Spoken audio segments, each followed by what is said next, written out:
Hello, sports fans, and welcome to Let Me Speak, the show that shares sports' biggest headlines explained, uninterrupted, and maybe a little audacious. I'm Joe Braverman, and today's topics we'll be discussing are reactions from the start of the NBA playoffs, including the biggest surprises and disappointments, plus a preview of the second round of the NHL playoffs with a very special guest. And is the pitching dominance in the MLB a good thing or a bad thing? It's episode 25 of Let Me Speak, and it starts right now.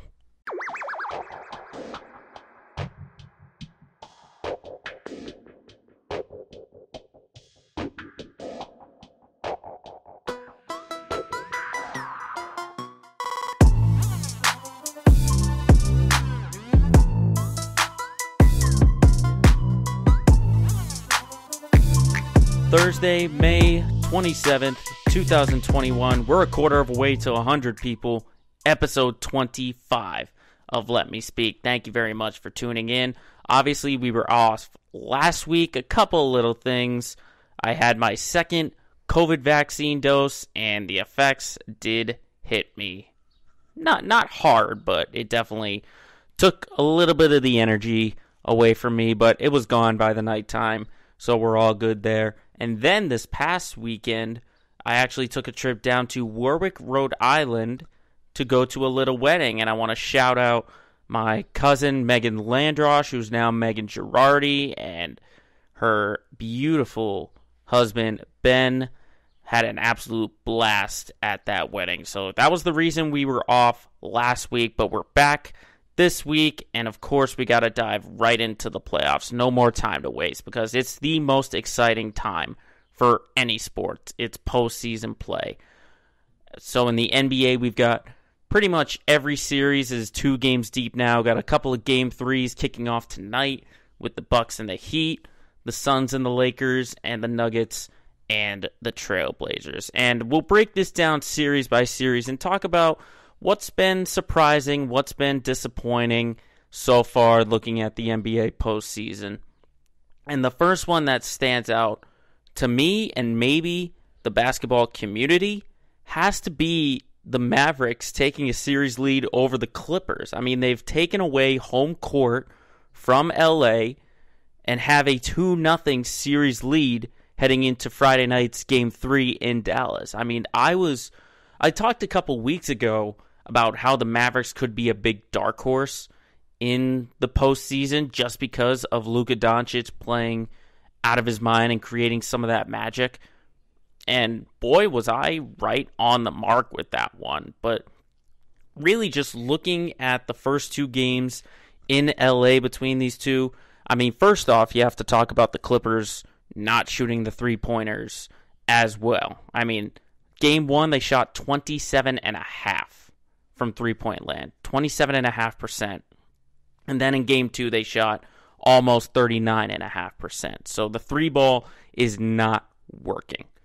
But the biggest thing I see is that the supporting cast for Dallas, to me, is playing much more better than the Clippers supporting cast. I mean, look at what some of their guys are doing. It's Tim Hardaway Jr. is the biggest one for me. He's been a pleasant surprise here if you're a Dallas fan. I mean, Game 1, 21 points, 5 of 9 from 3, and then in Game 2, 28 points, 6 of 8 from 3. And I think he is that ultimate X factor for Dallas if they want to make a postseason run. If he's shooting like this team can go a long way. But then you've also got, as I mentioned a couple weeks ago, Kristaps Porzingis. When he's healthy, he is a great second option for this Dallas team. And then Dorian Finney-Smith, he's very underrated. People sleep on him a little bit. And then obviously the supporting cast, Jalen Brunson off the bench. They have a great cast of players to surround Luka Doncic. But when just looking on the game, looking at the first 2 games, the biggest thing to me for LA is defensively. Defensively, when you look at when Dallas runs their offense, the Clippers are basically switching everything. They switch everything on the pick and roll, which is giving Doncic plenty of space for these mismatches. He's getting mismatches on Zubats, and he's getting them on Marcus Morris Sr., and he's getting all these isolation plays, and it really just opens up the floor for Luka to go into an isolation, drive it, maybe kick it out to a Tim Hardaway Jr. or a Porzingis or a Finney Smith, stuff like that. So the Clippers have to shore up defensively and maybe go for something better on defensively rather than just switch everything. You know, maybe keep Kawhi Leonard on Doncic at all times. Maybe give him a double team when he's starting to drive. But then again, his step back is just so lethal that it's probably the best in the game. I'd rival that with James Harden's step back.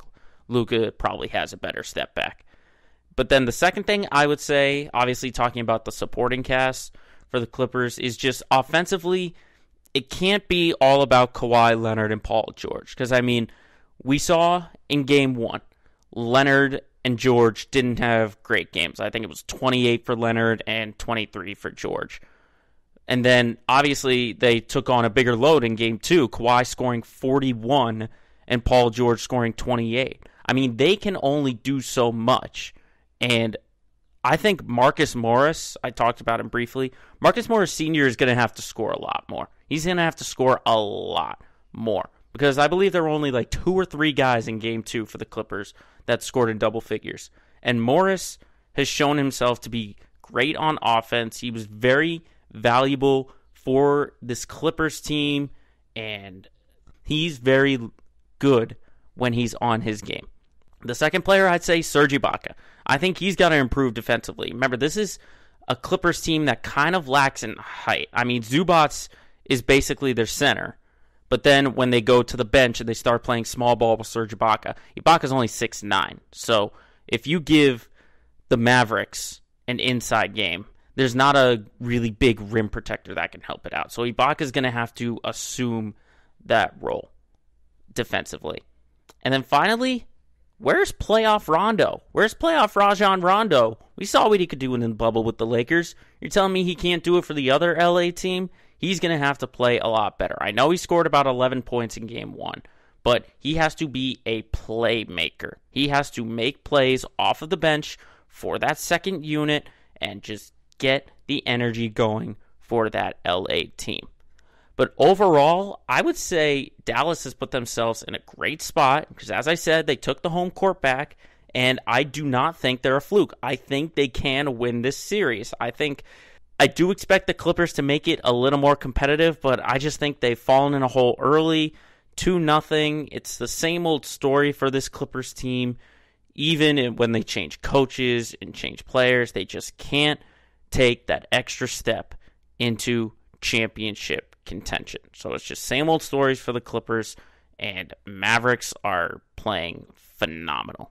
Now, another surprise, I would say, in another Western Conference series are the Phoenix Suns. I mean, the Suns, remember, this is the first time they made the playoffs in about 10 or 11 years. I want to say 2010 was the last time they made it. And this is a fairly young team. I mean, you have a couple of veterans like Dario Saric, CP3, Jay Crowder. I mean, but really Chris Paul would be like the only guy I would say is like has that true playoff experience, and I'd also throw out Jay Crowder. Those are the two that really have the big playoff experience, but I just, looking at the games where they're playing the Lakers, I don't see any kind of jitters. No playoff jitters for playoff debuts for DeAndre Ayton and Devin Booker. That's really the biggest thing I see, is that there's no jitters at all. DeAndre Ayton knows his role down low. 21 points, 16 rebounds in Game 1, 22 points, 10 rebounds in Game 2.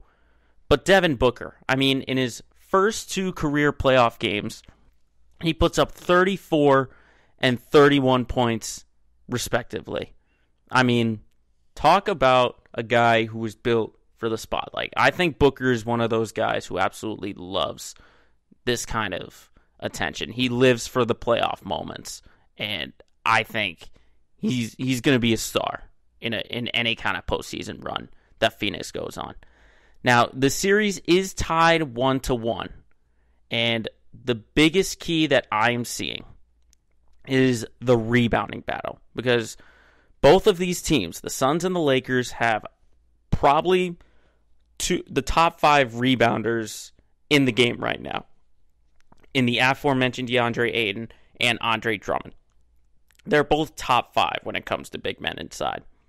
And we've seen in the past that whoever wins the rebounding battle is going to win that game. Phoenix obviously won it in Game 1. LA did it in Game 2.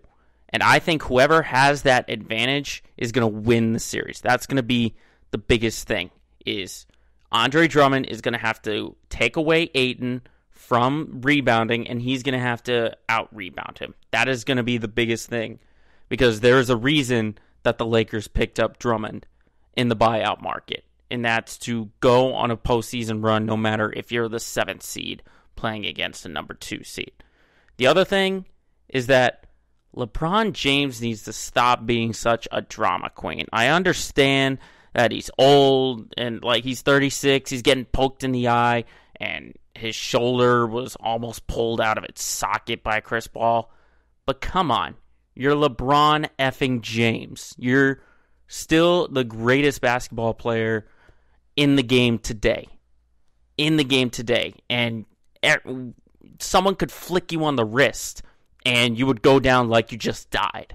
I mean, LeBron just has to put his head down and be LeBron James instead of being a drama queen and, doing these things to try and get a flagrant foul, get him at the free throw line or something like that. I understand it's a strategy and it's all about flopping and stuff like that just to get calls, but LeBron James is LeBron James. He has to be himself and get to the basket and take over games. Him and Anthony Davis can do that. We've seen it literally a year ago that they can do that. And for Phoenix, I think they can have a big advantage in this series, but only if Chris Paul improves. Okay, Chris Paul has to be a much bigger factor than what he's been so far. Listen to these stats through the first 2 games. Game 1, 7 points, 8 assists. In Game 2, 6 points, 5 assists. Okay, Chris Paul is going to have to do more. He's going to have to be a playmaker for this Phoenix team, because there is no doubt in my mind the Suns do not make the playoffs if they do not have Chris Paul as their starting point guard. Absolutely not. He needs to be much more of a playmaker. He's going to have to put up double digits in assists. Double digits. And he's going to have to get double digits in scoring, because we know what the Lakers are going to do. They're going to shut down Booker and his outside shooting. They're going to try and take away DeAndre Ayton. So that's going to open the space for the floor general, Chris Paul, to just take over and be Chris Paul that we all know about. Be the Chris Paul that we all know about.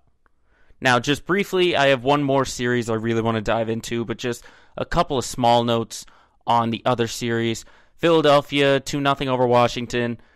Not surprising there. I expected Philly to go through. But just their fans are absolutely horrible. I do not like Philadelphia fans at all, regardless, after seeing what they did to Russell Westbrook. The guy has a hurt ankle and they dump popcorn on him. An absolute disgrace. Absolute disgrace.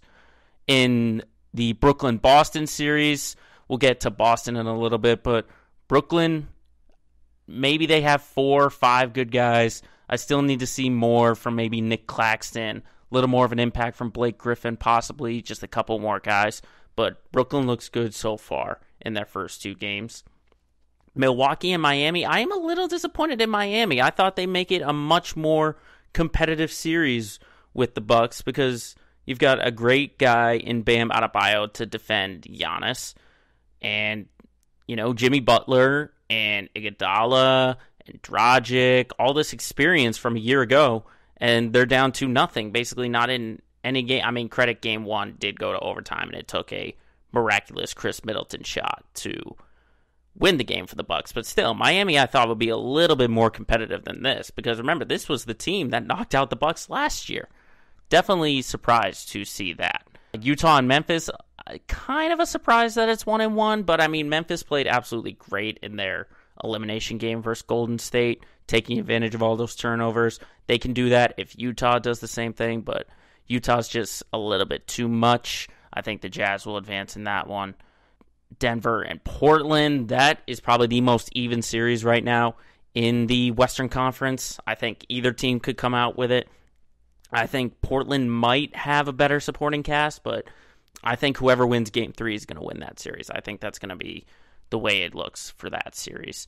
And then finally, the last series I really want to dive deep into is the 4-5 matchup in the East between the Knicks and the Hawks. And oh my goodness, what a fun series this has turned out to be so far through 2 games. You know, I before we get into it deeply, that fan who spit on Trae Young, an absolute disgrace. All right, fans, I understand they're back and they've missed it for a long time, but you seriously got to control yourselves, all right? New York, Philly, get your fans in check, and that's an order from little old me. But turning to the action on the court, I mean, Game 1 was so much fun to watch, just seeing these two teams going back and forth, and Trae Young hitting that game winner in Game 1, and basically becoming this villain, kind of. It's kind of like a fun thing. It's just the Knicks being like, oh, you're too good. We need you to not be too good. That's really the biggest thing for New York. But Atlanta, I mean, their supporting cast, similar to the Clippers, is going to have to help out Trae Young, because Trae Young is going to carry this team. But in Game 2, they didn't get any help from John Collins. He was held scoreless in Game 2. Scoreless. All right, you have great shooters in Gallinari and Bogdanovich and Herter. You got to get those guys on the board. And Clint Capella is probably going to have to expand his inside game. You know, maybe get more into the pick and roll with him and Trae Young, because Trae Young is lethal not only from 3, but also driving to the basket. He's a great finisher, and that can open up the double teams, which can allow Capella inside for some easy dunks and putbacks. But how about sweet Lou? Let's get Lou Williams on the court. He's made for stuff like this. Lou Williams needs some more minutes for that Hawks team. But they can't rely on threes, okay? Game 2, 84 field goal attempts, 44 of them were 3. That's more than half, okay? They cannot rely on the three-pointer as heavy as they did. But on the other side, for the Knicks, I mean, it's good to see guys like Alec Burks and Derrick Rose putting up 27 and 26. But this offense just needs to play better, especially Julius Randle. This is a 25 and 10 guy, and he's barely putting up 15 in both of these games. He's going to have to play better. RJ Barrett, you kind of get it, because this is his first playoff appearance in what I believe is his second year in the league, and just the offense has to get better. We know what Tom Thibodeau and this defense can do, but offensively, Julius Randle needs to play better, and the offense just needs to score more. They just need to score more. That's all it is for this Knicks team. But it is a very exciting NBA postseason so far. We'll have to keep our eyes glued to the TVs to see what happens during the rest of the first round.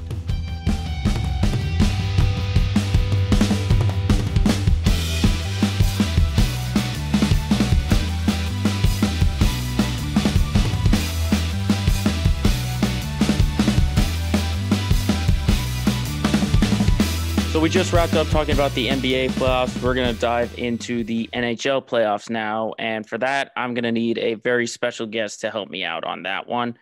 Not promoting anything, not here for any kind of reason. Simply put, he's my future brother-in-law. Patrick Sullivan joins the show. Pat, thanks for joining us. Thanks, Joe. And I'm here in effort for you. So I just want to make that clear right off the get-go. That's good. The podcast. I think it's great. So happy to join you today. Yeah, I know. And you kept clamoring to be on this. And I told you I'd get you on there. And I finally got you on there. So I figured we got to let the listeners know the reason I am on here. I beat you on the golf course last Saturday. I had to play him just to get on the podcast. So for, future guest speakers, I think the bar is set. You got to play Joey in golf to get on. 6-stroke win. Just remember that. 6 strokes. Not by much. It wasn't convincing. But we're not talking about golf. We'll talk about the NHL, and we'll just go series by series. We have a couple of second round matchups already set up, but Pat, we got to start with the series that's closest to home, the Bruins and the Caps. I mean, Bruins winning in 5 over the Capitals 4-1. Was it kind of surprising to you that the series ended so quickly, or did you think it'd be a little more competitive than this? I thought it would go another game. I felt the Bruins were the better team. I just felt like the Capitals, with the postseason history, have always had the Bruins number, and they've always had solid goaltending. So, when you talk about the playoffs this year, the Bruins really came out flying and had some high scoring games, right off the bat. But the Capitals play a heavy game, so realistically, I thought it was going to go probably 6 games, maybe 5. Yeah, obviously it ended, I think, 4-1. So I thought it was going to go 6, but yeah, they're a heavy team and they're extremely talented. They're extremely good on the power play, so not getting penalties. So I think the Bruins dodged a bullet, or at least were able to make it through a tough first round matchup. One of the better teams in the NHL.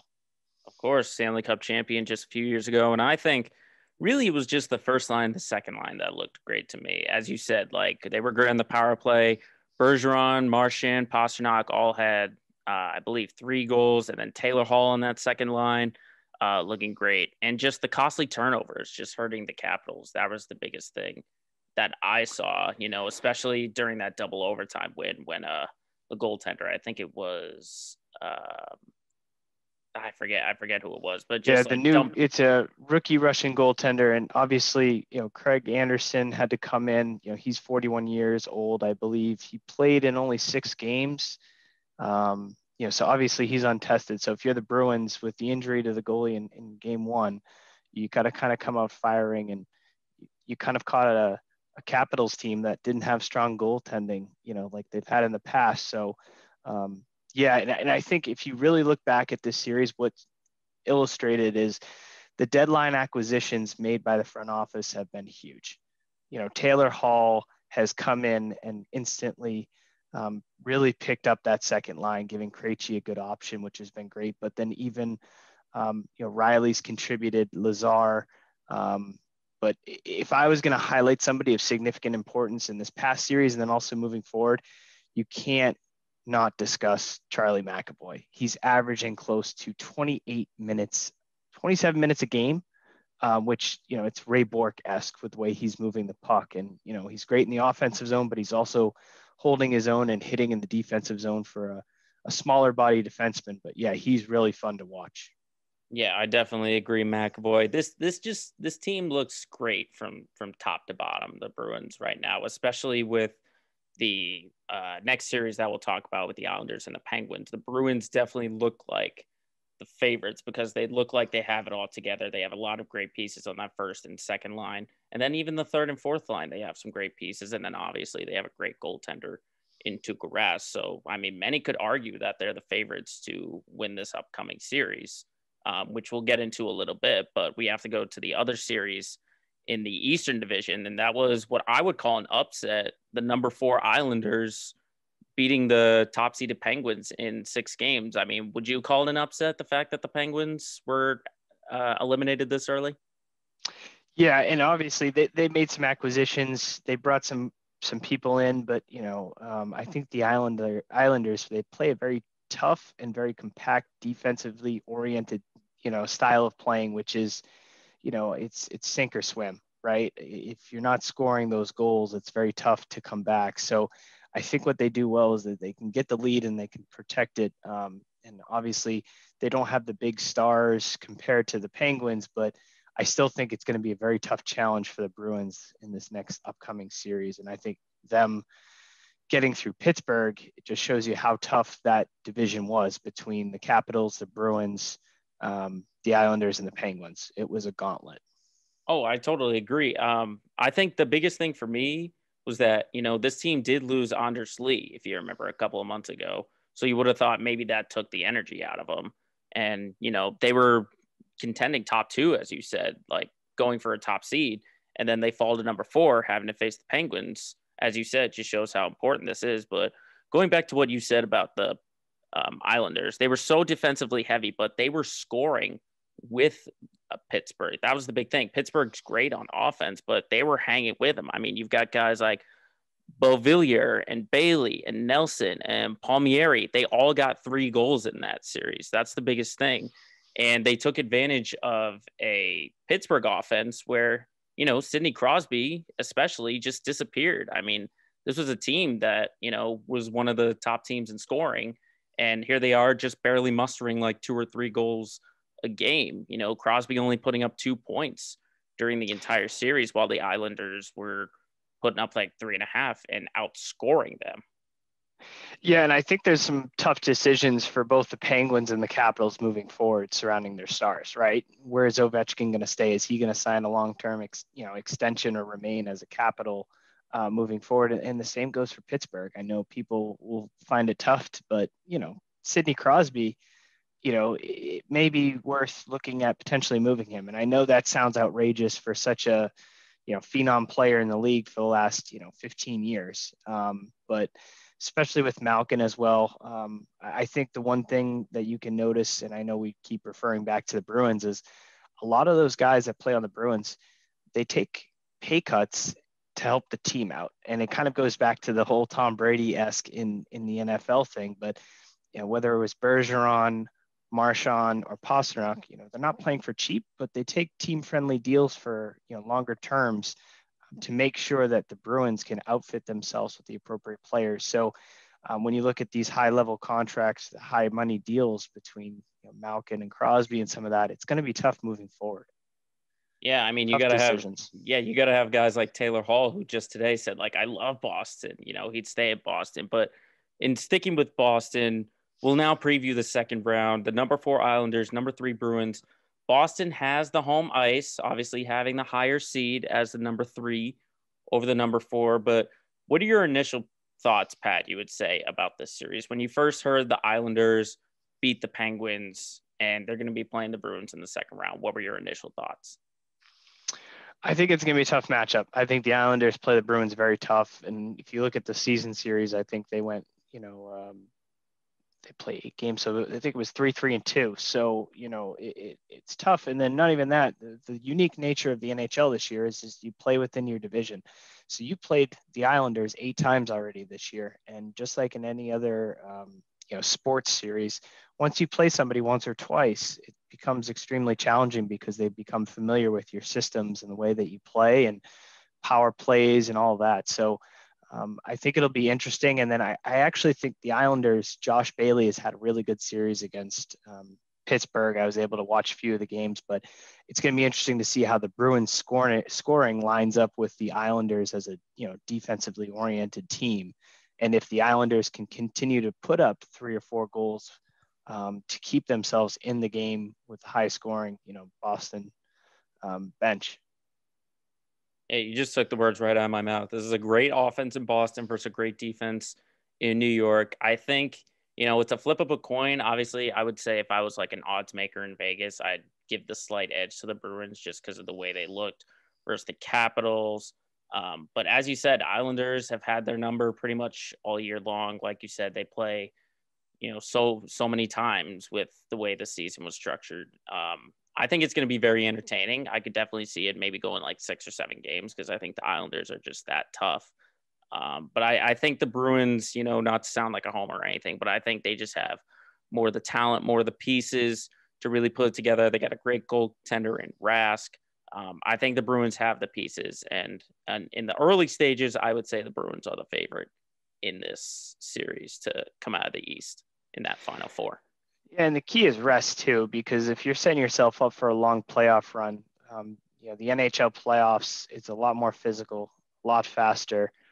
So when you get into those later rounds, having that rest in between the first series and the second series is key. So I think whether it's the Bruins or the Islanders, getting out of this series in 5 or 6 games, where the still are having first and second round series games, gives them an advantage, especially for individuals who are injured like Kevin Miller, right?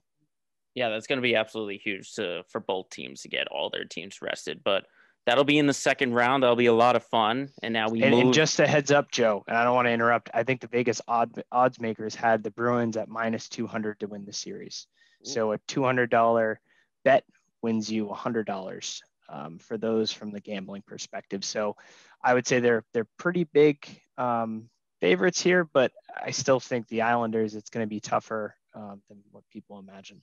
Yeah, you can't sleep on this series. It's going to be a lot of fun. And now we're shifting divisions heading into the Central Division. We have one team who's already qualified, the Tampa Bay Lightning. They won their series in 6 with the Florida Panthers. And Pat, just looking at this team, they look like, they're the defending champs. They look on point. They have all their pieces basically, and they just looked really good against the Panthers. What are your thoughts on the Lightning? Yes, and just you mentioned the Central Division, and I think that's a very unique division. Tampa is obviously great, but I think Carolina is playing very, very good hockey. Nashville was kind of the underdog coming in as the 4th seed, and I think they're still playing right now. I think Game 6 is tonight. Mm-hmm. But one thing to note is, Kucherov, who's been a huge factor for Tampa, has had some time to come back off of an injury. And I think that Tampa Bay power play is very similar to the Washington Capitals, where you throw five players out on the ice, and it's very tough. So I think Tampa either coming off playing at Carolina and Nashville will be interesting, because if you remember, Tampa lost to Carolina. And Carolina plays very similar to the Islanders, very hard, physical, tough defensive team. And I think they're rolling. And Joe, if you've seen the crowds for both the Carolina and Nashville series games, those barns are absolutely rocking. So I think it makes for a very fun playoff atmosphere. So if you're a casual hockey fan who doesn't follow, game by game, if you flip the TV on and find that game, it's very fun to watch because the crowd's into it, the momentum's shifting back and forth, and it's an interesting series. And the same goes for Tampa Bay. I think that's a powerhouse down in South Florida. They just knocked off the Panthers. That was a great in-state rivalry that hasn't happened for, I think, 20 plus years. So that Central Division is extremely unique, and I think obviously Tampa's the favorite. But I still think Carolina, Nashville, whoever comes out of that is going to play them tougher, moving forward. But I really think Tampa is the leader in the clubhouse per se with that Central Division. Yeah, I think just when I looked at this roster the way it was constructed, they have a great offense. They obviously have a great keeper in net. And this team they're put together, as you said, on the power play. They're just really they're really just well put together. That's what I see. Kind of similar to the Bruins. They got great goaltending. They're great on offense. But like you said, Carolina, they play them tough. I mean, they won the top seed in that Central Division for a reason. And as you said, they still got their series with the Predators going on. They could close it out if they win in Nashville tonight at 9:30. But I think Tampa, they're kind of, to me, they're one of these teams where it's like it's just about getting to the playoffs, not really a big regular season team. Obviously, you want to play well in the regular season, but they play their best when it comes to postseason play. That's the biggest thing for me in Tampa. And, the old expression is you can't be the king until you knock him off the throne. And I think if Carolina comes out of the series, that's the best shot to do it. But I still like Tampa coming out of this division, regardless of if they play Nashville or if they play Carolina. But I agree, like home ice is going to be super important. As you said, it goes back and forth. And that's, that was missing for about a year and a half. Some of these teams are used to playing in front of either no fans or like limited fans, but now like with things opening up, you're getting like a full crowd right there. So it takes a little bit of time to adapt to it, regardless of who you are. But it's definitely a fun sight to see, especially as you said, if you're a casual fan. I love seeing all those crowds getting so energetic. But overall, I just think the Lightning they might be too much for Carolina, but I think it could go 7. I think if Carolina comes and beats Nashville, they could go 7.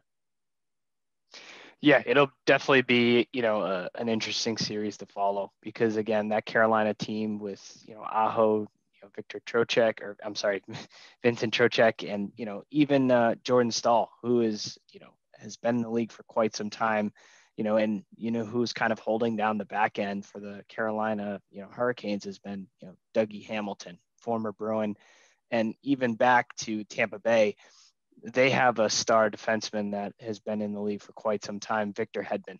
an unbelievably large, skilled, very great puck moving defenseman that takes a lot of space up. Similar to Chara, I would say, in his prime, but a little bit more skilled, can operate on the power play and whatnot. So it'll be interesting to see, Joe. I think it's a fun series. And if I had to make a prediction, which is obviously tough to do, I'd like to see, I think Tampa will come out of that bracket, but I think it's going to go deep, whether it's Nashville or Carolina. I can easily see it going 6 or 7 games. And I think that home ice advantage for Carolina could help if they get pushed to a game 7 back in, the Carolina barn. Yeah, it's definitely going to be a lot of fun to watch out. Obviously, we'll know exactly what it is in due time once the Carolina Nashville series wraps up. And now we got to move to the North Division. And I would probably say the biggest upset so far has been the fact that the Oilers got swept. The Jets beating the Edmonton Oilers 4-0 in the series, clinching it with a triple overtime winner in game 4 this past Monday. I mean, I was totally on board that the Oilers might have had a shot to go all the way. And then here come the Jets to pull off the upset. Would you call it probably the biggest upset of the playoffs so far? Yeah, I think Winnipeg's a very well constructed team. I think the big thing here, and it's tough for the NHL because Connor McDavid is by far, hands down, the best player in the NHL. I think he's head and shoulders above everybody. And to see him not make it to the second round is tough for a franchise that has been struggling between himself and Draisaitl. You'd like to see them, obviously make their way and move deeper into the playoffs. But I think it's tough because I think the way that the team's, constructed, I think it's very tough to put a surrounding cast outside of those two phenom players. And I would say that was a huge upset, especially the way that McDavid plays. It almost looks like it's a scrimmage to him. It's so easy the way that he moves the puck, and as a skater can just get away and have large bursts of speed and make scoring look very easy. Yeah, definitely the superstar of the league right now is Connor McDavid.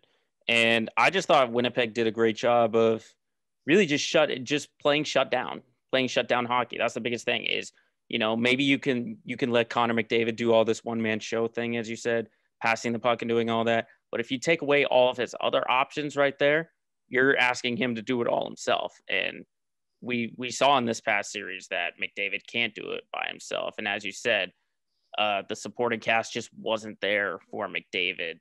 And, I was totally on board that if the Oilers get past this series, then maybe they could go into the Final Four, possibly get a Stanley Cup. But, Winnipeg just proved me wrong. As you said, they've got a well-constructed team. They knew exactly what they were doing, and they knew they were going to shut down Connor McDavid and that offense because this was a very high-powered offense that the Oilers are running with. And the fact that they basically embarrassed them, took them out of 4 games. I understand game 4 was a triple overtime win, but still, if you're shutting them down like that, I mean, props to Winnipeg for pulling that off. And I think it says a lot for the Winnipeg defense, and then specifically, Connor Hellebuyck. I think, and honestly, former UMass Lowell Riverhawk, who's had a tremendous career coming out of UMass Lowell, but right now he is at a 950 save percentage with 1 shutout in these playoffs, 1.6 goals against average, and to go against such a high powered scoring team and to come out with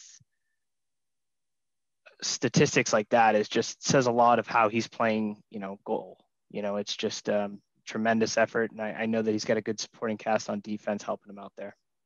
Yeah, I think, we talked about it in the previous series about the Islanders, but we're really starting to see how important the defense is in this hockey game, or we're in this postseason. We're not seeing, these high scoring offenses being the high scoring offenses that they once were in the regular season. We're seeing how important having a good defense is in making a long postseason run. And we've seen that with teams in the past. And I think that's absolutely huge for a team like the Jets, who are so defensive heavy. And as you said, they've got great goaltending as well. That could help them make possibly a deep run if they could upset the Maple Leafs or the Canadiens, which we'll get into in a little bit. So the Maple Leafs and the Canadiens right now, that series is 3-1. They've got game 5 tonight at 7 in Toronto. Pat, I said from the beginning that Toronto, if they can get out of this series, then they could go into that Final Four, because I think they have a great offense constructed with obviously their two stars. Do you think Toronto has the capability of making a deep run if they can beat Montreal? Yes, and you talk about the stars that Toronto has. You look at the roster, but I will say having a Toronto Maple Leaf Montreal Canadian postseason matchup is unbelievable. Talk about two passionate fan bases. And it's just, if there's anything that this COVID structured playoff format is given us, is the opportunity for a Canadian division, which has really kind of been fun to watch throughout the whole year. So seeing a team like Toronto built around, Austin Matthews and Mitch Marner, but their supporting cast of, I would say, older veterans is great. John Tavares, which, was kind of affected by a hit earlier in the series and was out, very scary. I would say unavoidable head contact, head kind of snapped back. So I think the good news is I saw a video this morning that he was back skating, and, he was in the hospital, stayed the night and everything. So you never obviously want to see an injury like that, but it is promising to see that he's skating. And I'll throw a name out there for you, interesting to watch: Joe Thornton. Mm. Joe The Thornton is, wily veteran. yes. And, if you take a look at Joe's stats career-wise, I mean, between playing in the Bruins and a very, very long stint on the West Coast with San Jose, he's been in the league since 1997. I think he came in as an 18-year-old. And if you're talking about, I think his career goals right now, he's at 425, but he's got nearly 1,100 points. And the crazy thing, or 1,500 points, excuse me. The amount of games he's played, I mean, he's close to breaking some very, very hard records to, even being in that top echelon. He's got over 1,680 games played, which for an NHL career, a lot of wear and tear on the body, to show that he's been not only on a team, but he's been contributing, has been great to see.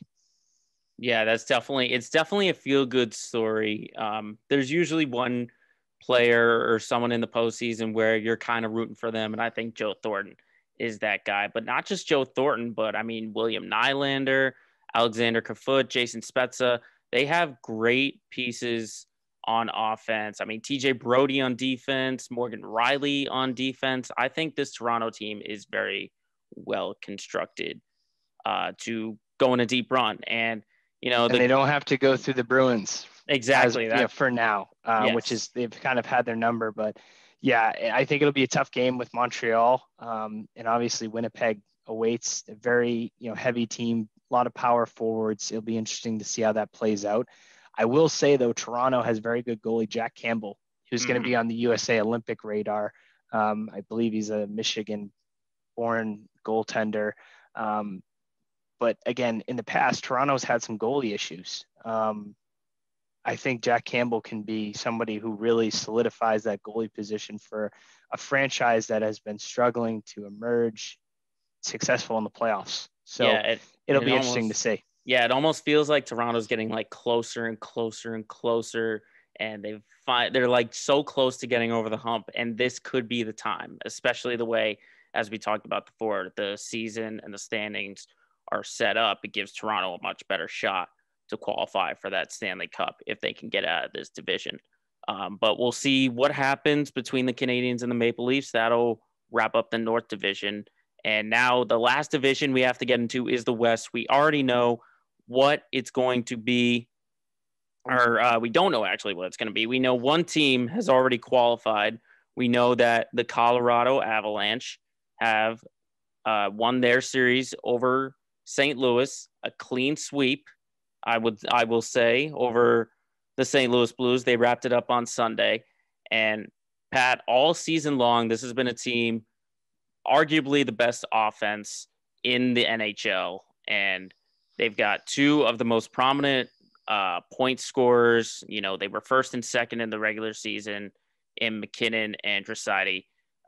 What do you see out of Colorado, regardless of what happens in Game 7 between the Golden Knights and the Wild? Do you think they can get out of this division? Yes. I think McKinnon, Landeskog, Mikko Rantanen, I think that team, and then they have a very good puck moving defenseman. I would say that's the Boston equivalent of, Charlie McAvoy, Cale Makar, who is UMass Amherst product as well. I think, again, they're high scoring. They took, a very good team in St. Louis, that had a lot of those, former Stanley Cup champions on there. And, they beat them 4-0, which I think says a lot. I think it was a statement to the league like, hey, the Avalanche aren't playing around. And even on the other side too, seeing the opportunity for a Vegas, Minnesota, series has been great. And that's going to Game 7, which is going to be Friday night in Las Vegas. So if you're a fan of hockey and you're looking to go on a weekend trip with the boys, that Friday night Las Vegas game, that arena is going to be crazy. It's for, individuals who aren't familiar with the Las Vegas arena compared to other NHL arenas. It's a little bit tighter. It actually has very old Boston Garden feel where it's built a little bit tighter up, and the bowl's a little bit smaller, but it's very compact and it gets very loud. The atmosphere is great. And just to think, Joe, the Las Vegas Knights started as an expansion team in 2017, 2018. And in their first expansion season, they made it to the Stanley Cup Finals. So for a fan, as a fan in Las Vegas, you've been blessed right away, right? If you look at other franchises in other sports for expansion teams, it takes some time. But I think one of the benefits that the NHL does is the way that they've structured the expansion teams is they give them the opportunity to succeed right away, which is key, because if you look at it, you want to get the franchise up and running as soon as possible, but you also want to make them competitive without draining the rest of the league. So to see what Las Vegas has done since 2017 and the fan base and just the arena and, the buzz around Las Vegas, especially with the Raiders now being there, there's talks that a baseball team might come. I know that is still a tough ticket to get. So it would definitely be a fun Friday night if you were in Las Vegas for Game 7 against Mini. Yeah, and I know you've been to Vegas in the past. And let me just say to Seattle, the Seattle Kraken, they've got some very high standards to meet. If Vegas was the last team to do it, Seattle's got a way to go. But I think Vegas, with this Game 7, I do like Vegas. As you said, I think the home ice is going to be very, very important. But they've got a great, well-structured team. I think the big difference, though, is going to be Marc-Andre Fleury in net for Vegas. Is, he struggled in these last two games. He let up 3, and I was watching the end of that game last night. And they said, he let up 3 goals, and he hasn't let up, more than 2 in maybe, 15 postseason starts or something like that. Or he's let up 3 in his past 2, and he hasn't given up more than 2 in his past 15 or something like that. Talk about somebody... Off. Yeah, and Marc-Andre Fleury, he has a resume that speaks for itself. Definitely a future Hall of Famer in my eyes. And obviously Robin Leonard is the backup there. I'd like to see the Vegas team come out of here. I think they'll take Game 7. I think Minnesota's playing well, but I think Vegas is the better team. And between Mark Stone and, you throw in Max Pacioretty, another name to keep in mind for the future USA Olympic team. I think they're very well structured, good defensive core, and I think they're very tough to play at home, especially with a crowd rocking like that. So I think it'll be interesting, but between Minnesota and Las Vegas, I think it'll be a good series moving forward. Whoever wins gets to play Colorado, who is the hottest team in the NHL right now. Yeah, let me ask you this. Do you think Colorado can beat either or does Vegas, if Vegas comes out of the series, can they upset Colorado, or does Minnesota have a chance? Do you think Colorado's still the favorite to come out, or do you think? I think you have to factor in the rest here. Colorado swept the Blues. So, in 4 games, and this game, this series right now between Vegas and Minnesota is going 7. So you have a very well-rested team that's kind of prepping to play either a Minnesota or a Las Vegas. So I can see Colorado coming and grabbing the first 2 games there, but I still think it's going to be a tough series. And I factor in if I'm in the playoffs, I think if you have certain players on your team, and I think I'm going to throw a name out there too, Ryan Reeves. I think he is an extremely well power forward that dictates the tempo and the temperament of the game.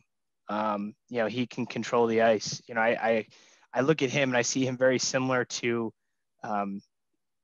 Sean Thornton. And then also I'll throw a name out there. I think he's similar to Tom Wilson, but a little bit less, scoring. I don't think he's on the type of line that Tom Wilson was on the Capitals, but he plays a heavy game. So if you're a Colorado defenseman or a Minnesota defenseman going down the ice, catching a dumping pass, he's right behind you and he's hitting you with going 100 miles an hour, plays a very heavy game. I think he has an influence mentally too, because I can, go right through you, or if you want to dance and if you want to fight, you want to dictate the scrums after, nobody wants to line up with him because he's an extremely powerful guy. Yeah, definitely. It's definitely going to be a lot of fun to see what the rest of this postseason does. But before I let you go, Pat, I got to give you the ultimate question right now. We've got about 6 out of the final 8 in the NHL. I got to ask you right now, at this moment, who is your favorite for the Stanley Cup? Out of all the teams that are still available, haven't been eliminated, who would you say in your eyes is the favorite for the Stanley Cup? I think the way that Colorado's playing, you have to have them in the conversation. Same with the Bruins. Boston taking the Capitals in 5 games. I think people thought that may go 6 or 7, just the way that the Capitals are structured. You can't sleep in Tampa Bay, and I think Toronto's got the team that is to, the way that the superstars are moving between Marner and Matthews, it's tough. So I'd love to see Colorado, Toronto, Tampa Bay, and Boston, because I think with those fan bases and the passion there, and then even, you could potentially see a Vegas as well. I would say the Bruins are the favorite out of the whole group, very closely tied. I think Colorado might be actually Vegas, better odds Vegas wise as a favorite, but I'll throw a gambling thing at you right now. Right now, the Bruins are plus 500 to win the Stanley Cup. So a $100 bet wins you 500, and Tampa Bay has got some value at plus 600 as well, coming out of that division as well. And then long shot, if you were looking to throw some money and make some money with potential trip to Vegas, Joey, or potential wedding gift to me, you could throw it on Winnipeg. They're plus 1,600 and they're already advanced to the second round. And I understand they're playing Toronto, but they just took out the Edmonton Oilers, high scoring, powerful team. And I think if people look at NHL as a whole and as a casual fan, compared to other sports, the underdog has a much better puncher's chance than if you were to watch an NBA series and you have an 8 seed versus a 1 seed. It's extremely tough. The talent's there.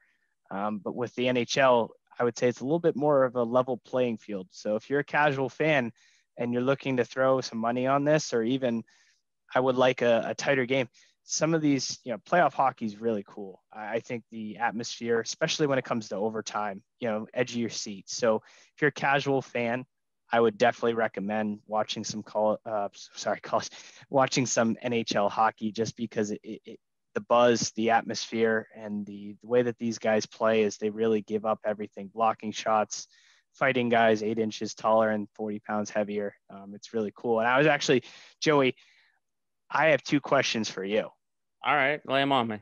All right. If you were to pick a game atmosphere for these playoffs, where would you want to go watch a game as a fan? Ooh, I mean, the way you describe some of, like, the barn in Carolina, the arena in Vegas, that's great when it's at full capacity. Even I'll throw Boston just at the TD Garden and stuff like that. It's great. It's really tough, but I think, you describe that Vegas arena like basically like a science, the way like it's so tight. It's similar to like what the Seattle Seahawks in the NFL do, like, their sports science, where the crowd noise kind of like flutters in and it gets on the field. That's similar to what Vegas does. And if you saw Vegas during their Stanley Cup run, the way that arena looked, when they played in the Stanley Cup, that place was rocking. It was absolutely insane. So I think at the moment, I would say Vegas is probably the one atmosphere you definitely want to be a part of. It's kind of one of those bucket list sort of things where Vegas, they finally got the team, they're energetic. Vegas, putting aside my homerism for the Bruins, because obviously who doesn't want to go to a Bruins playoff game if you're from Massachusetts? But you can go from a pool party to the game and then come back and hit the craps table. So exactly, like what's better than that? What's better than that in Las Vegas? So I think for right now, I would say the T-Mobile Arena in Vegas is my pick. And it's an interesting point too, because the Canadian teams can't have fans in their game right now. So I for my personal one, I'd love to go to the Bell Center in Canada. It's obviously one of the, I think it's the largest NHL arena in the league. But, that anthem, the passion, the fan base, the history there, especially playing a team like Toronto. So it is tough not seeing them have fans of the game. Obviously, I'd love to go at a different year if they were to match up and play each other in the playoffs. So that's a good answer. And then while I have you, what's your favorite NHL jersey or logo? Oh, that's a good one. I mean, you can't go wrong with the black and gold for the Bruins, but I mean, speaking a little bit from a homer, I grew up just outside of Worcester, and the Worcester Ice Cats then turned into the Worcester Sharks. And, when you're a kid, if you see a team like the Sharks, it's like, oh, that's so cool. And then just like sort of that teal with the animated shark and stuff like that. So Shark Tank. Exactly, like entering the Shark Tank. So I mean, a little bias for the San Jose jersey, but I will say Toronto's got like a nice basic jersey, just all blue, just a leaf. I like Toronto. I like Toronto's jersey. It's nice and simple, and it makes a statement. I like it. I like Toronto's jersey. Yeah, and I'm old fashioned, so my pick obviously is I like the Chicago Blackhawks red uniforms. Obviously, I think they're again traditional, but playing in the red, the logo and everything, I think it just sticks out. But I did want to say, Joey, thanks for letting me join you on the podcast. Obviously, I'm a consistent fan of Let Me Speak. Obviously, I'm for it. It's been great. It's been great to see the guests that have come on and where you've started. So thanks for having your future brother-in-law. I'm not sure if any other deals were made. You had to get me on if I was getting married into the family, but well, it was either this or the old bet that we've had for years of just me running naked on the beach, covered in sand or something like that. I think you may have picked the better option, the option that may have avoided jail time. But I will say, Joe, I'm also a huge boxing fan. And I think there's some huge heavyweight fights coming up that are going to be great. Tyson Fury, Anthony Joshua, even throwing Deontay Wilder's back into the mix now. So hopefully I can come back on at some point and touch on where the playoffs are if we get to the finals, or even if there's some big heavyweight fights coming up. Yeah, definitely. It will definitely be a lot of fun to get you back on here. Patrick Sullivan, thank you very much for joining and previewing the NHL playoffs the rest of the way. We look forward to July 4th. I'll definitely see you before then, but thanks again for joining me on this episode. Thanks for having me. And again, best of luck.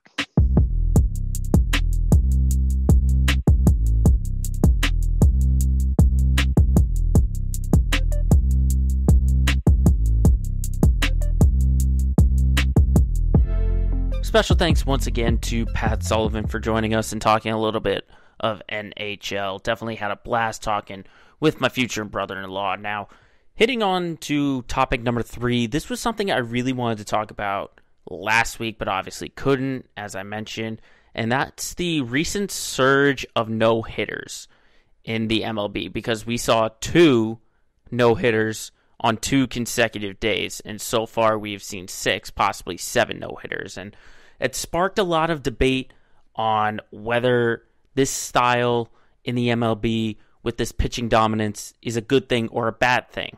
And we'll dive into it and give you my opinion in this week's segment of Hot Takes. Oh, hot, hot, hot, hot! Hot, hot, hot, hot, hot, hot! So like I said, we have seen 6 no-hitters so far in the MLB. I should correct myself. 6 official no-hitters. Should be 7 if we count Madison Bumgarner's 7-inning no-hitter. But So far, we've seen Joe Musgrove from San Diego do it in April. You've seen Carlos Rodon from Chicago, John Means from Baltimore, Wade Miley from Cincinnati, Spencer Turnbull from Detroit, and Corey Kluber from the Yankees, along with Madison Bumgarner, which I'm still petty about that. He has a no-hitter. And, of course, you have to go back with what the MLB did to the formation of the baseball, how it's basically a dead ball right now, and it's limiting offenses. When you look at the numbers right now, there are only 5 teams in the entire MLB who are hitting over 250. Over 250 for a batting average, okay? And just barely for a few of them. Let's keep that in mind. But you also got to remember, when you have this dead ball sort of thing, it's giving these pitchers more control. It's giving them more control on their breaking balls and their curveballs and stuff like that. And it's not to say that every single team can't hit the ball well. I mean, you look at the league-leading Houston Astros are hitting 268, followed by the Red Sox at 260. And then you have the Nationals, the Blue Jays, the White Sox, and the Angels. Only 6 teams are hitting over 250 right now. And the league worst are the Mariners at 202. Okay? And let's just also keep that in mind. Seattle and Cleveland have been no-hit multiple times this year. Multiple times. So that's really on just that offense not being able to play well. But when you look at just really the way this game has gone in recent years, it's turned into you either hit home runs or you strike out. That's basically what it has turned into. And when you get this sort of dead ball effect back into it, it shows you how important pitching is in the MLB. And I'm someone who likes that sort of old school style. I love seeing pitchers perform well. You know, if you see a no-hitter or you see a perfect game or even a complete game, you know, that's just as exciting as seeing this kind of offense in the MLB. But that's just me. I'm an old school kind of person. You know, seeing the long ball and seeing all the home runs is nice. But we say it every single postseason when it comes down to postseason play. The team that has the best pitching will win. And we see it year after year after year. You know, we saw it with the Dodgers, obviously starting with Clayton Kershaw and Walker Buehler. Then the year before that, the Nationals, Steven Strasburg, Max Scherzer. The year before that, the Red Sox, Chris Sale, David Price. You know, you could go on and on and on and on and on about how important pitching is to a team's success. And we're just seeing how important it is now in the regular season as compared to the postseason. It's just as important in May as it will be in October. That's how important pitching is to this game. If you don't have good pitching, you will not go far. I mean, look at the teams that are succeeding right now. The Red Sox, yeah, they're struggling with pitching, but they're still hitting the ball well. They're getting okay pitching. You look at the Astros, same thing basically. The Nationals, the Blue Jays, all these teams that are hitting well all have somewhat good pitching. And really, to me, this is just all about the hitters.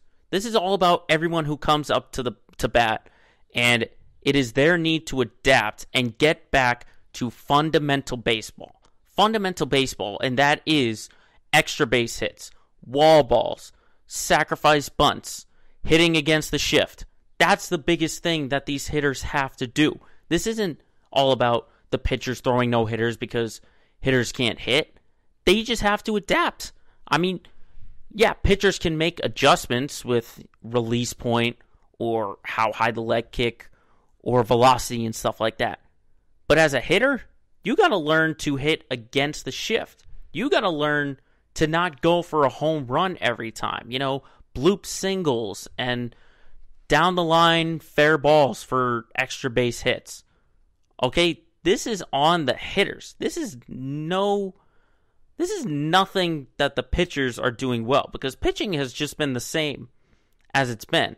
This is on the hitters. They have to learn to adapt, all right? It's no more Guys like Aaron Judge or Giancarlo Stanton, where you're either hitting home runs or striking out. It's all about playing situational baseball.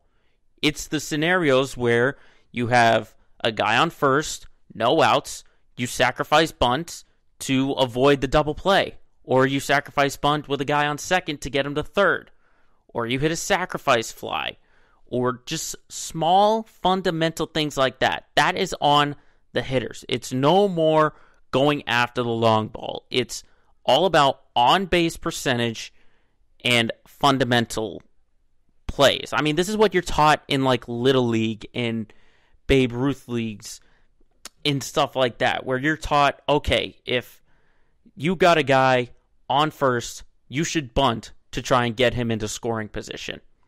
Or if you're shown the shift, you just have to learn to hit to the opposite side and learn to hit in the hole, into the spaces where they have gaps. I mean, these hitters are in the Major League Baseball for a reason, okay? They're in this league for a reason. It's no longer just about the home run ball. It's about situational, fundamental baseball. That is all it is. This surge of no-hitters, yeah, it comes around every once in a while. I can go back to 2010 and 2011 where it felt like there were no-hitters every month. Every month. So this is nothing new. This surge of no-hitters, nothing new. This is just all about the hitters learning to adapt and no longer hit for the long ball, try to swing out of your shoes and hit home runs. Either that or striking out. It's about getting extra base hits. It's about padding the RBI stats and getting the on-base percentage. That is all it is in the MLB. This surge of no-hitters is nothing to be concerned about. All right? These guys are in Major League Baseball for a reason. They'll find a way to overcome. But that's on the hitters. The pitchers, you just keep pitching. And if the no-hitter comes, then the no-hitter comes.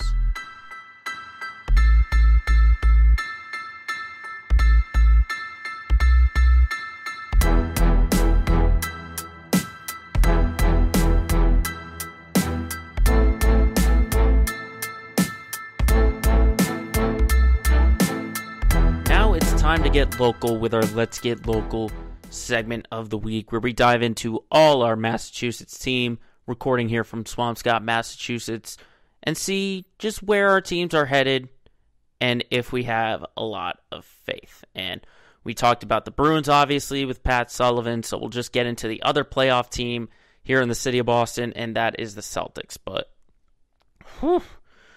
it has not been pretty. Not been pretty at all. Down 2-0 to the Brooklyn Nets. They get to come home Friday night with almost a full TD Garden, which will absolutely be phenomenal to watch. And I'm just saying all of this with the precursor of they're not going to get out of this series at all, but just at least make it competitive.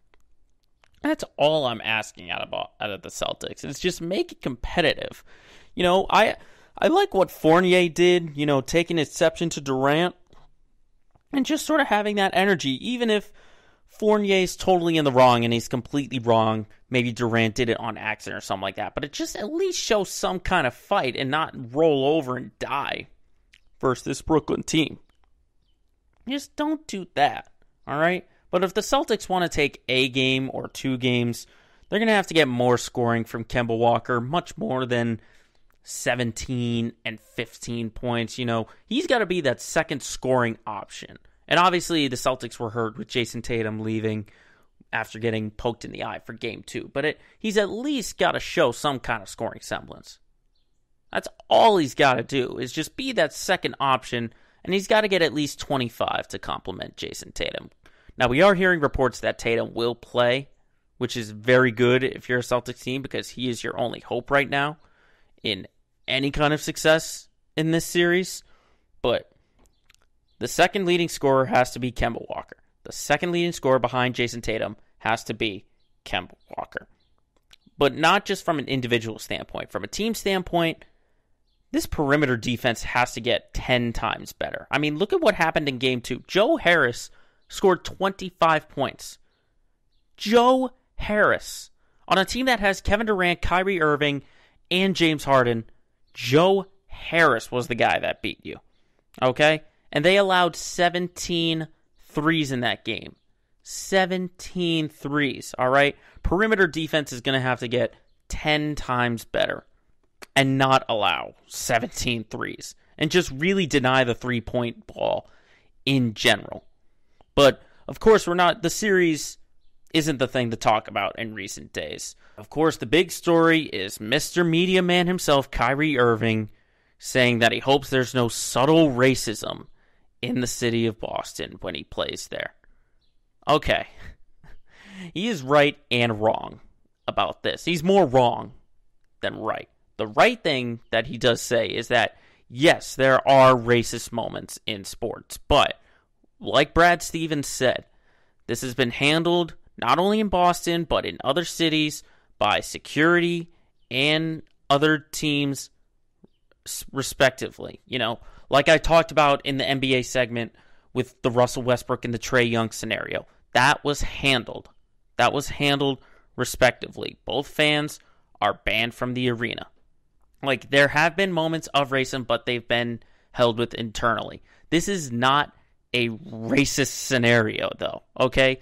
This is Kyrie Irving, a guy who said out of his own mouth he would stay and sign long-term with the Celtics, only to jet and basically talk his way out of the city of Boston. And I think Kendrick Perkins put it perfectly, that this isn't about subtle racism. This is about fans being unhappy with the way his tenure went as a member of the Boston Celtics, saying that he could have done better, okay? That's the reason why all the hate is going to come down on Kyrie Irving from the Celtics fan. Not because they're racist, but because they don't like Kyrie Irving and the way he's carried himself. That's all it is. That's all it is. But in switching from the Celtics to the Patriots, I was initially going to talk about the Patriots' chances at Julio Jones, but from what we heard yesterday on the podcast from Pat McAfee, legendary Patriots kicker Adam Vinatieri finally announced his retirement at 48 years old. The man who what I call the greatest kicker in the NFL has announced his retirement. He's finally lacing it up at 48 years old. I mean, talk about a Hall of Fame career. I mean, multiple times at the Pro Bowl, 4 Super Bowl rings, 3 with the Pats, 1 with the Colts, and the clutch moments that he has had. I mean, the kick in the snow versus the Raiders, the game winner versus the St. Louis Rams, the game winner versus the Carolina Panthers. I mean, this guy is the definition of clutch. I mean, for those first 3 Super Bowls, if Tom Brady was the most clutch, then Adam Vinatieri was number 2, right behind him. So I salute the career of Adam Vinatieri. I expect him to be in Canton, Ohio with his own bus and already labeled as the greatest kicker in the NFL. But going back to what I just mentioned about Julio Jones, the reports came out earlier this week that Julio Jones requested a trade from the Atlanta Falcons, and of course, everyone's wondering, is Bill Belichick going to go after Julio Jones? Now, if it was me, I think if Bill Belichick is set on revenge and getting back to success this season, he will do whatever it takes to get Julio Jones on this team, because this team lacks a number 1 wide receiver. They have great pass-catching targets with their 2 tight end format, Jonnu Smith and Hunter Henry. And then obviously they signed Kendrick Bourne, and they got Nelson Aguilar to go along with Jacoby Myers, N'Keal Harry. But there's no clear established number 1 wide receiver. Julio Jones fixes that already. And we've even heard from Jones himself that A, he always dreamed of playing with Cam Newton, if Newton is still the quarterback, and B, he wants to be traded to, if not the Patriots, then the Tennessee Titans, which, by the way, if Julio Jones and A.J. Brown are the 2 wide receivers for Tennessee, that's going to be a scary Titans team. if those two. But we're talking about the Patriots. And the Patriots should be locked in on getting Julio Jones. Now, Atlanta has asked for a first or second round pick. I think the Pats can make that sacrifice, but it does sound like it's going to have to be much more. They're going to have to unload the kitchen sink. Maybe, we've heard the name about Stephon Gilmore. We don't know if he's going to stay or not. That's a name you might have to throw out there. You might have to throw in a young guy, possibly from the O-line or any kind of defender. Maybe one of those three-headed monsters at linebacker like Donta Hightower or Kyle Van Noy or Matthew Judon. I don't think they're going to give them up, but it sounds like that's kind of the load, or relatively close to what it sounds like the Patriots would have to give up in order to get Julio Jones in a Patriots uni. And we have heard that a trade could happen next week. We don't know if it's for any kind of specific team. We don't know any kind of reports on that. But I guess we'll just have to keep our eyes and ears open come next week to find out if Julio Jones will no longer be an Atlanta Falcon. But a team also in Boston having some good success right now are the Red Sox. And while they had a good lead in the AL East, it's not there anymore. Because the Tampa Bay Rays, the New York Yankees, the Toronto Blue Jays are all hovering around in that AL East, all right? This is going to be a very historic race, depending on how things go. Right now, the Rays have a half-game lead over the Red Sox right now. The Red Sox have a full-game lead over the Yankees, who are in third place. And then between that and the Toronto Blue Jays, there's a 4.5-game difference between the Red Sox and the Blue Jays. Now, the biggest thing that I've seen this past week for the Red Sox has been Danny Santana. He's finally made his debut. He came over in free agency from, I believe, Texas was his first team. And so far, he could be a big factor for this team. I mean, 2 home runs in his first 2 games with the Red Sox during that series when they were in Philadelphia. I mean, that's very important. And I think it's just a lot of holes that the Red Sox have right now. I mean, we've seen so far that Kike Hernandez has been the leadoff guy. But he's struggled in the past week or two. Obviously, he had a stint on the IL. That's where they brought Danny Santana in. And he was in the leadoff spot. And he has a great game. So, really, Alex Cora has just got to figure out what is his lineup going to look like. Because we know basically what 2 through 5 looks like. We know that Alex Verdugo hits number 2. We know that JD Martinez, Xander Bogaerts, Rafael Devers. That's basically the meat of the order right there. But then 6 through 9, we've seen a lot of shifting of Vasquez and Bobby Dahlbeck and Hunter Renfroe and Marwin Gonzalez. Cora's got to find some stability with that offense, okay? He's got to figure out who's going to come after that meat. Is he going to trust Christian Vasquez to be that guy in the number 6 spot? And then where is Bobby Dahlbeck going to fall? If he heats up a little bit, do you move him up? Or do you keep him down low just to keep that power? That's going to be the biggest question. That and the leadoff spot for Alex Cora. He's got to figure out some stability with that. What's his everyday lineup going to be? And then on the pitching standpoint, obviously I talk over and over about how I don't have the confidence with this team. Really, the one guy I'm looking at right now is Erod, Eduardo Rodriguez. Just the way he's looked in past couple of weeks he's not the same guy. And I don't know if it's because he had COVID or anything like that, but he's lost his control a little bit. And I think, he might need a few days off to, rediscover it. But I mean, it takes one good game to sort of find that mojo back for Rodriguez. So I do have confidence that he'll be able to find it and he'll be able to get it back. But I just don't know. He's not looking like the same guy he used to. Remember back in 2019 when he had a great year. That's the biggest thing for me with Rodriguez, because we have heard that Alex Cora is really hoping that Chris Sale returns. And if you have Nathan Eovaldi's struggling a little bit. Nick Pivetta, he did struggle in the first part of that game last night against Atlanta, but he did settle down. But I mean, Rodriguez right now, he's 5-3 with a 5.06 ERA. Rodriguez, if that's your number 2 starter right there, you really got to hope that he finds that control and he finds his location soon. Because otherwise, it's going to be a long season for this Red Sox pitching staff.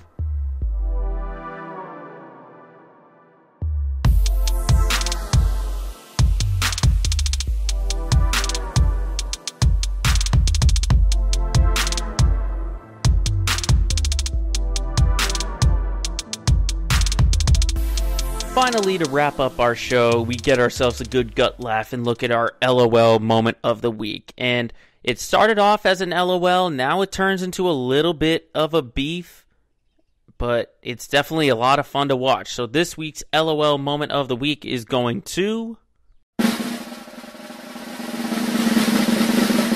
Brooks Koepka.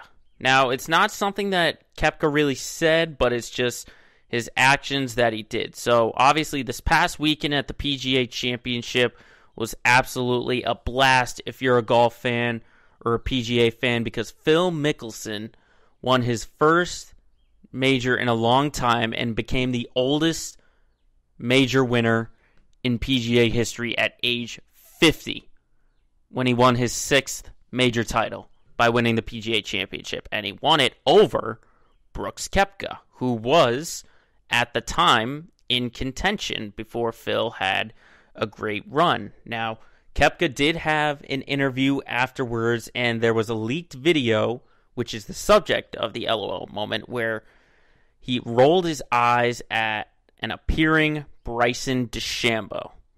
DeChambeau came into the frame, and if you watch the video, Koepka knows it. He just takes a big sigh, he rolls his eyes. He might have cursed in there, but it has been kind of fun if you're asking me. It's kind of fun to look at this beef sort of build up between Koepka and DeChambeau. And just after seeing that video, you can tell that Koepka just straight up doesn't like him. He doesn't like DeChambeau at all. And part of me thinks that it could be a little bit of jealousy. It could be a little bit of jealousy coming from Brooks Koepka, because when you look at sort of this career rise of Brooks Koepka, I mean, he won back-to-back U.S. Opens. He's looking like the next star of the PGA after, with Phil getting up there in age and then Tiger Woods unfortunately having his car wreck. This Brooks could have been thinking, I'm the next star of the PGA. And, he wins back-to-back U.S. Opens. He contends for the PGA Championship. But then everyone can't stop talking about Bryson DeChambeau, and when he builds all this muscle, he can drive it, 350 yards or something like that. And that could be a little bit of jealousy, Koepka saying, hey, I'm winning all the majors here. All this guy can do is drive. You got to putt. You got to have all facets of your game. And Bryson DeChambeau doesn't do that in Koepka's eyes. So really, that's the biggest thing for Koepka, is that it could just be a little bit of jealousy.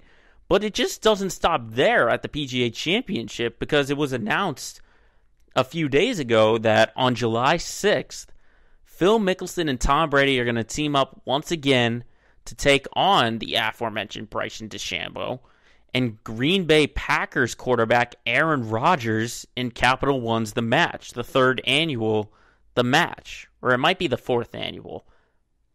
Yeah, it's the fourth annual, because the first one was straight up Tiger versus Phil, and then the next one was Brady and Phil versus Peyton and Tiger, and then the one just recently involved Charles Barkley, and I forget exactly who else was on it. Steph Curry, I remember, was the other celebrity in that one. So this is the fourth annual, and Koepka might be a little jealous that he's not on there. He's thinking, why did Phil get picked? Why can't it be me? And so he tweeted his apologies to Aaron Rodgers, basically saying, sorry you got to be with Bryson DeChambeau, basically, once the announcement got made. And obviously there's some witty chatter back and forth. Tom Brady posting the meme about Aaron Rodgers with that Brooks Koepka eye roll. But Bryson DeChambeau, with the comeback of all comebacks, tweets out to Brooks Koepka It's nice to be living rent-free in your head. And that is the ultimate comeback, is when you're living rent-free, because it's absolutely true. It's absolutely true. I mean, we saw it about a month ago from Rory McIlroy. He said himself that he tried to drive. He tried to improve his drive off the tee because Bryson DeChambeau is doing it. So the fact that DeChambeau is getting into these guys' heads and making them talk about it is not only fun to watch, but it just shows the truth and gives us the entertaining aspect of the PGA. The fact that we actually have a rivalry brewing between two guys who are capable, well capable, of pulling off a win in every tournament. Now, credit DeChambeau hasn't won recently, but he's still in contention, and Koepka's in contention. I am just hoping and praying that at some point in the near future, there's a final twosome where Koepka and DeChambeau get paired off, because I would love to see it, because these two straight up don't like each other. Or maybe Koepka doesn't like DeChambeau more than the other way around. But I want to see these two in the same pairing. I really, really do, because that is drama. When you have a rivalry like this, it's like when the Red Sox and Yankees play each other, or the Lakers and Celtics play each other. There's that rivalry aspect that's why you tune in to watch. You know, people will tune in to watch Phil Mickelson, obviously, because he's becoming even a bigger superstar at age 50 than maybe he was when he was playing with Tiger. But that wasn't even a rivalry, because those two were friends and stuff like that. They got along very nicely. But Phil just being that entertaining guy, having the shades on, being part of the match. I mean, this is the PGA bringing in more viewers, getting the entertainment aspect out of it. So, Brooks Koepka, yeah, I know you don't like Bryson DeChambeau, but getting caught on camera straight up saying that you don't like Bryson DeChambeau lands you in this week's LOL Moment of the Week.